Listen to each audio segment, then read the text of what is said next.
અસામાજિક તત્વો આચરી રહ્યા છે ત્યારે મારામારીના ગુનામાં નાસ્તા ફરતા આરોપીને ભેસ્તાન પોલીસે ઝડપી પાડ્યા હતા।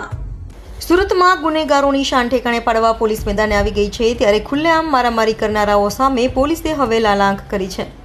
ત્યારે ભેસ્તાન પોલીસ મથકની હદમાં આવેલ ત્રિમૂર્તિ 4 રસ્તા પાસે સોમનાથ ચાની દુકાન પાસે મારામારી કરનાર આરોપીઓ ભેસ્તાન ગણેશનગર પાસે આવવાના હોવાની માહિતી મળતા જ ભેસ્તાન પોલીસ મથકના જયપાલસિંહ ગંભીરસિંહ, દિલુભાઈ ભીમાભાઈ અને બ્રિજરાજસિંહ જગદીશસિંહે પાંદેસરા વડોદરાવાસમાં રહેતા મહેશ્વર ઉર્ફે મહેશ રવિન્દ્ર જેના તથા બિપિન શંકર સેનવાને ઝડપી પાડી બંને વિરુદ્ધ કાયદેસરની કાર્યવાહી હાથ ધરી હતી। ભેસ્તાન પોલીસ સ્ટેશનમાં એક બોડી ઓફેન્સીસ રજીસ્ટર કરવામાં આવેલો છે। એ કેસના ફરિયાદી છે વિકાસ ગણપતભાઈ ચૌધરી।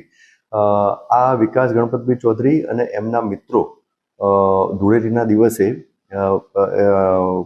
ત્રિમૂર્તિ 4 રસ્તા પાસે આવેલ સોમનાથ ચાની દુકાનની આગળ બેઠા હતા અને વાતો કરતા હતા। તે દરમિયાન આ કામના ટોટલ 4 આરોપી, એક શુભમ રાય, બીજા મહેશ જીના ઉર્ફે મોટો, ત્રીજો દેવા મિશ્રા અને ચોથો બિપિન શંકરભાઈ સેનાવા, આ 4 આરોપીઓએ ત્યાં ભેગા થઈ અને પૈસાની લેતી દેતી બાબતની મેટર હતી અને એમની ઉપર મૂઢમાર અને લાકડાના ફટકાથી હુમલો કરેલો હતો। તો જે અનુસંધાને આ ગુનો દાખલ થયેલો હતો।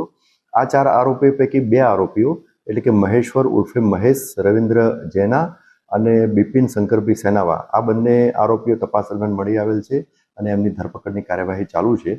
અને બીજા 2 આરોપીઓ જે છે અત્યારે પોલીસ તપાસ દરમિયાન મળી આવેલ નથી, એ ફરાર છે, એમની તપાસ ચાલુ છે અને હાલમાં ગુનાની તપાસ ચાલુ છે।